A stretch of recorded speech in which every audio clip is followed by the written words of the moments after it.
Selamat datang di channel Maya Batari Stories. Jangan lupa subscribe, like, komen, dan share.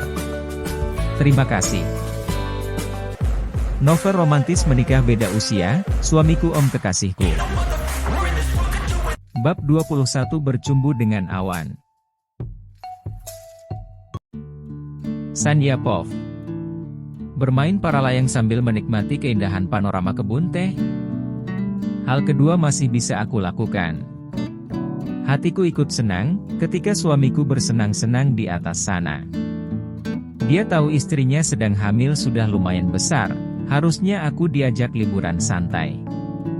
Bukannya permainan lumayan ekstrim seperti itu. Siapapun tahu, jika hal menyenangkan itu terlarang bagi ibu hamil.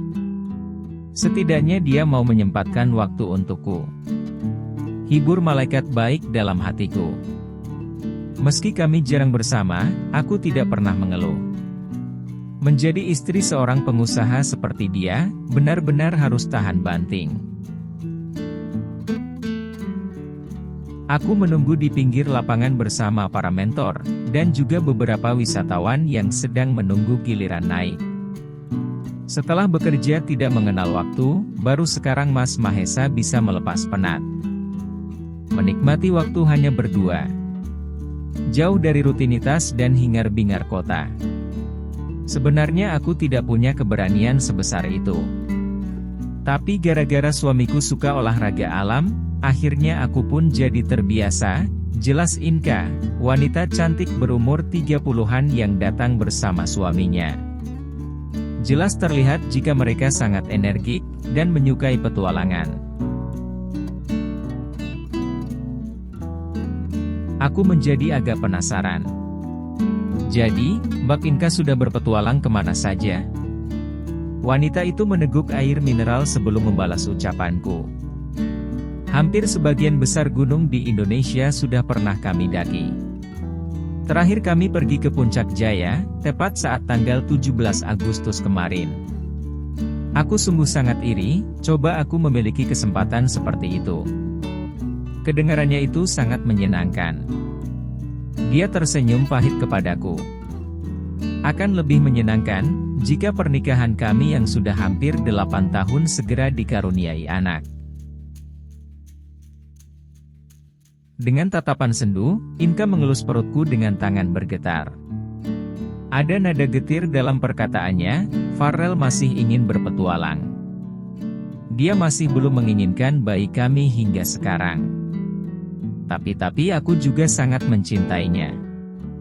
Aku tidak mungkin meninggalkan dia begitu saja, setelah semua yang kami jalani bersama selama ini. Ada butir bening menggulir dari sudut matanya. Kuelus bahunya yang ringkih, mencoba memberi dukungan. Mbak Inka harus lebih bersabar, dan lebih banyak berdoa. Insya Allah, Tuhan akan membukakan pintu hati suami Mbak Inka. Ada senyum tulus di bibir Inka. Cepat-cepat dia menyeka pipinya yang basah. Terima kasih, aku memang sangat membutuhkan dukungan. Mungkin selama ini memang kami sedikit lupa, karena terlalu asyik menikmati perjalanan kami. Kalau sudah rezeki, tidak akan kemana. Sebenarnya aku juga iri dengan Mbak Inka. Iri? Denganku? Kenapa? Apa menjadi Nyonya Hadiwijaya belum cukup? Aku menggeleng pelan, Mbak Inka dapat pergi mengunjungi tempat-tempat yang tidak semua orang bisa melakukannya. Itu menyenangkan. Satu hal yang hanya bisa aku lakukan dalam mimpi. Suamimu bisa mewujudkannya. Kamu tinggal mengatakan padanya, kan? Andai semudah itu. Tidak semua keinginan kita bisa terwujud. Ada hal-hal lain yang Tuhan berikan untuk menggantikan permintaan kita, yang mungkin sedikit di luar kemampuan kita. Inka terdengar tertawarnya, kamu pintar sekali bersyukur, Sandya. Kita memang harus menikmati hidup.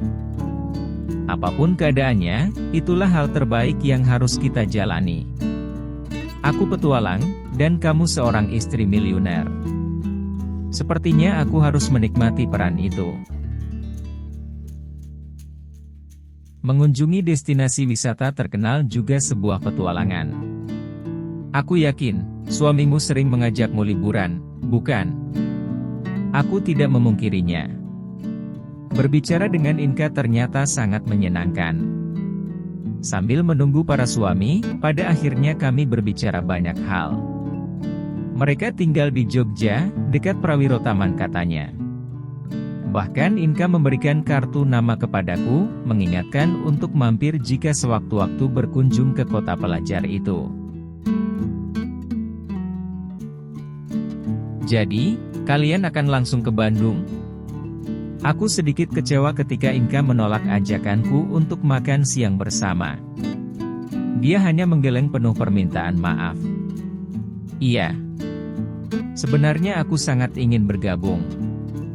Tapi kami ada pertemuan di klub, berkaitan dengan pendakian kami ke Kilimanjaro 1 bulan lagi.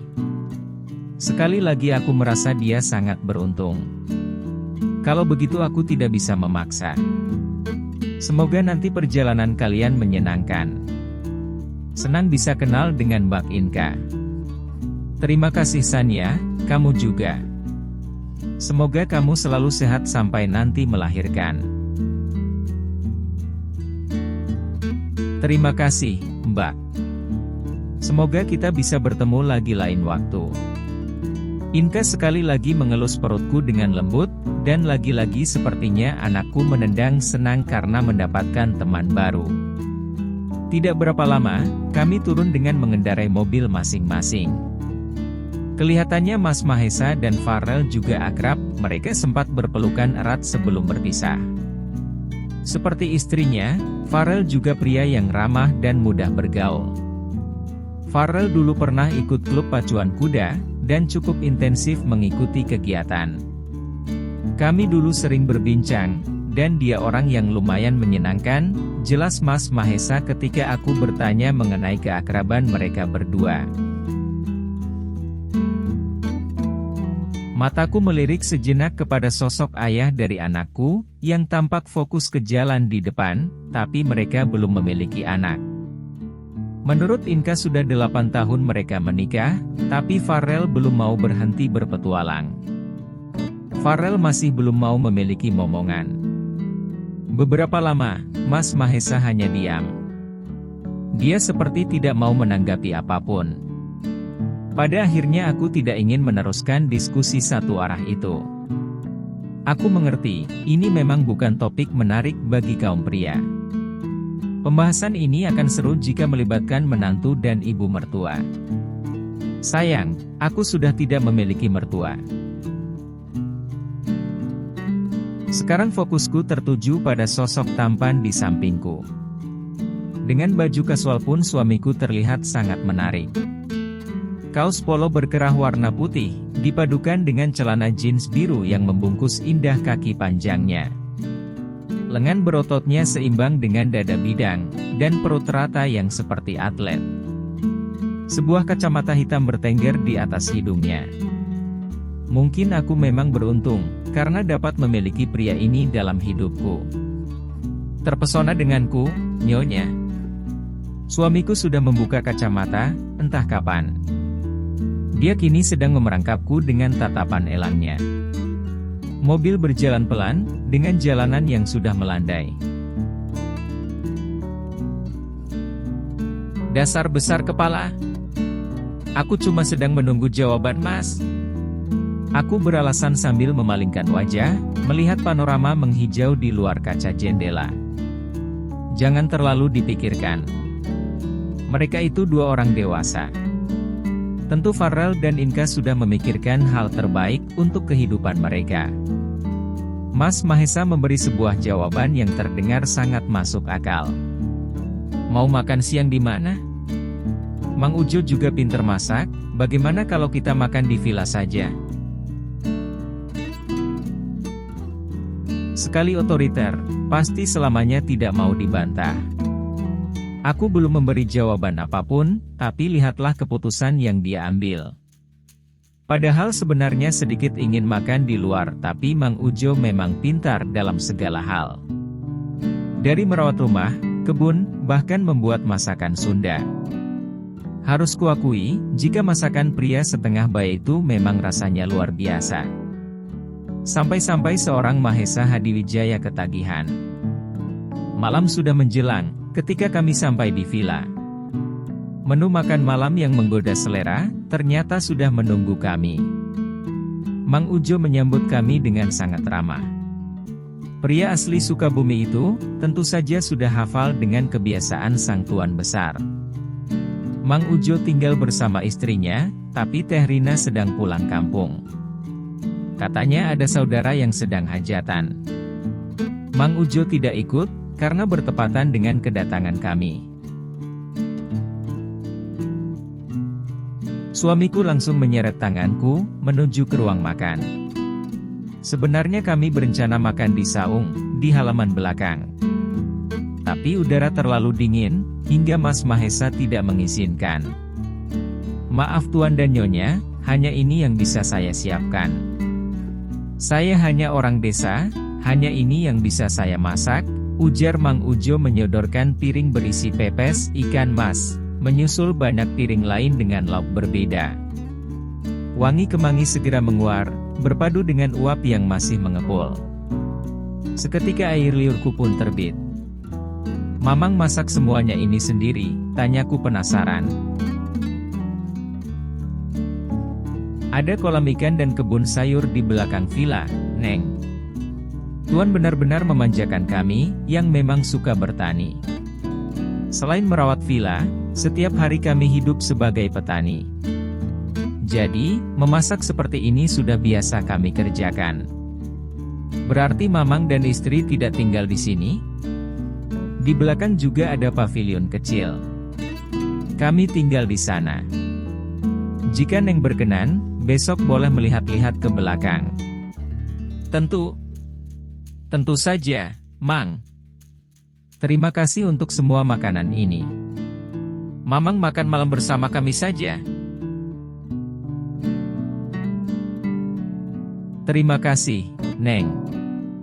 Saya biasa makan di belakang. Saya permisi dulu, mangga atuh. Terima kasih, Mang. Suamiku langsung memberi isyarat melarang, ketika aku hendak memanggil Mang Ujo. Kenapa? Kasihan Mang Ujo. Bagaimana jika beliau mengira kita bersikap diskriminatif? Protesku ketika punggung Mang Ujo tak lagi terlihat. Dia tidak akan mau. Jawab suamiku kalem. Dia tampak lahap memasukkan potongan demi potongan daging ikan gurame bakar ke dalam mulut. Aku sudah lelah mencoba. Kamu tahu apa katanya? Mang Ujo tidak mau kualat, karena berani makan satu meja dengan majikan. Bukannya itu tidak menjadi masalah bagi kita. Kita tidak usah mempersulit Mang Ujo. Biarkan beliau nyaman dengan caranya sendiri. Sekarang, kamu makan saja dulu. Kasihan bayi kita kalau kamu sampai telat makan. Aku pun menurut. Tidak membutuhkan waktu lama, ketika akhirnya semua makanan itu berpindah tempat. Mereka beristirahat di perut kami dengan damai dan aman.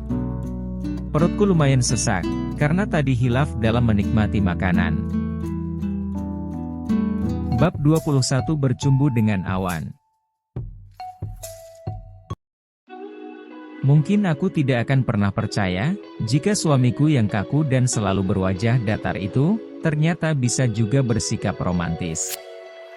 Setelah tidur nyenyak semalaman, kami bangun dalam keadaan segar bugar. Suasana pagi masih diselimuti kabut tipis.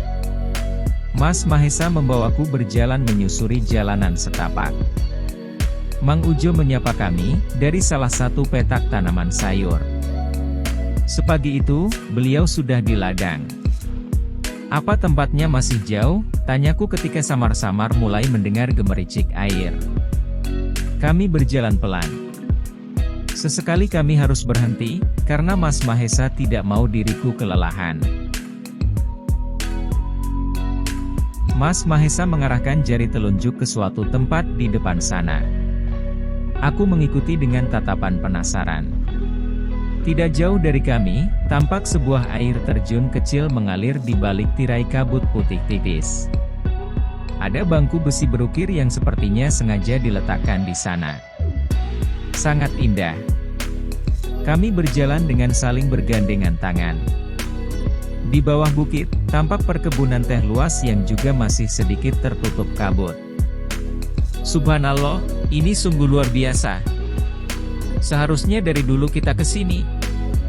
Mengapa Mas, baru sekarang mengajakku kemari? Rajuku sedikit kecewa, meski aku yakin dia memiliki alasan yang sangat klise. Apalagi kalau bukan pekerjaan. Yang penting sekarang kita di sini. Andai pekerjaanku bisa santai seperti orang lain, mungkin aku akan mengajakmu tinggal di sini. Suamiku memang pandai merayu. Mungkin jika aku sudah pensiun nanti, kamu bisa memikirkan tawaranku. Sebenarnya kata, ya, sudah hendak terlontar dari bibirku, tapi aku ingin sedikit mengulurnya. Membayangkan tinggal di tempat ini, seperti orang kebanyakan. Memiliki privasi sendiri, bertani, bisa selalu bersama suami dan anak-anak, lalu meninggalkan segala rutinitas melelahkan, tapi... Mas, jangan usil, sergahku sedikit menjerit, ketika bibirnya dengan enteng sudah singgah di sudut bibirku. Habis kamu terlalu lama memberi jawaban. Aku suka sekali melihat penampilan biasanya, seolah suamiku adalah sosok yang berbeda. Aku bersedia dimanapun Mas akan membawaku tinggal. Asal bisa bersama, bagiku itu sudah cukup. Dia tersenyum seindah angin pagi yang meniupkan wangi bunga liar. Hari ini takkan pernah aku lupakan. Kami duduk masih dengan tangan saling menggenggam. Aku menyandarkan kepala di bahunya.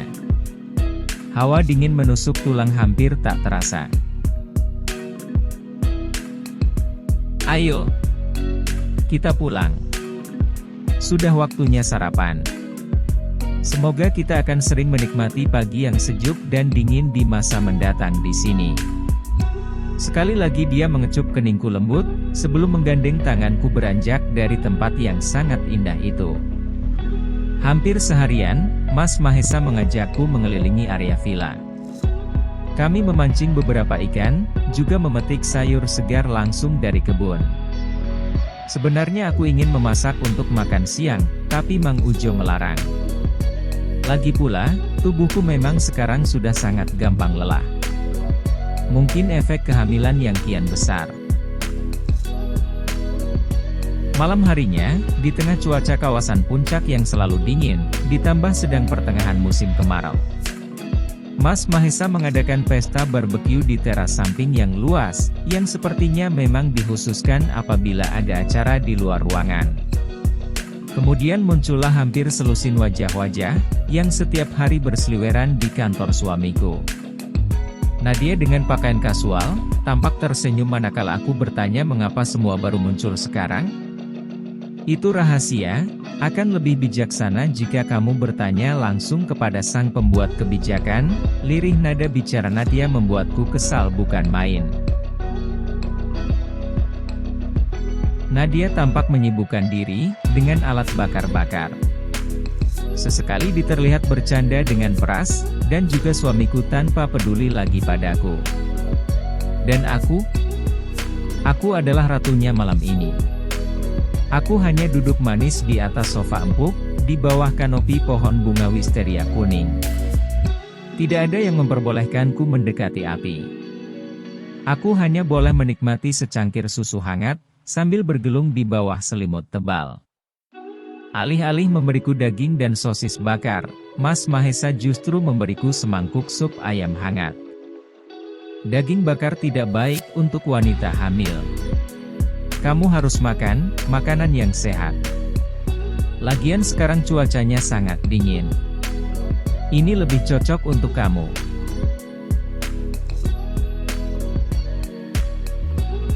Mataku dibuat berkaca-kaca dengan perhatian pria ini. Bahkan dia tidak membolehkanku makan sendiri. Tangannya sendiri yang menyuapiku. Aku melirik pada sekumpulan karyawan kepercayaan suamiku. Mereka mulai berisik, dan mengabadikan momen itu. Dasar! Sebenarnya mereka tidak datang mendadak, kan? Mereka menginap di mana? Memangnya jika aku beritahu, apa yang akan kamu berikan padaku? Tanyanya dengan sorot mata, yang aku ketahui pasti artinya. Untung saja semua orang sedang sibuk dengan kegiatan masing-masing, jadi aku tidak harus menahan malu. 3 malam di puncak hanya untukku, bagaimana? Baiklah. Lagi pula sekarang aku sedang dalam mood tergila-gila padanya. Jadi, aku hanya mengangguk mengiyakan apapun permintaan gilanya. Setelah sekian lama, akhirnya dia ada waktu untukku. Kesempatan ini tentu saja tidak akan aku sia-siakan. Sepakat? Tunggu saja kejutan yang khusus aku berikan hanya untukmu. Setelah itu baru aku akan menagih hutangmu. Dia mengedipkan satu mata, hingga membuatku hampir tersedak. Aku terlonjak, ketika bunyi dentuman agak nyaring menghias langit gelap. Satu kembang api besar meledak dan menghamburkan semburat cahaya warna-warni. Kemudian disusul dengan ledakan lain. Aku menghitungnya hingga tak ada lagi kembang api yang menyala. Jumlahnya sesuai dengan usiaku. Aku sedang memeluk suamiku sambil terisak haru, ketika Nadia dan yang lain datang dan menyanyikan lagu ulang tahun lengkap dengan kue tart besar di tangan. Aku mengusap pipi yang basah, sebelum teriakan tiup lilin itu sedikit mengintimidasi. Lilin berjumlah 24, seperti usiaku saat ini. Kamu sungguh beruntung, bisik Nadia dengan nada iri, begitu aku menyodorkan potongan kue kedua kepadanya. Doakan aku juga agar bisa mendapatkan suami sebaik dan seromantis Pak Bos. Aku hanya tersenyum geli. Suamiku romantis? Sejak kapan? Atau dia belajar jurus rayuan maut dari Andrea? Ya Allah, jangan engkau biarkan pikiran buruk merusak hari indahku ini. Terima kasih sudah menonton video ini. Sampai jumpa lagi di part selanjutnya.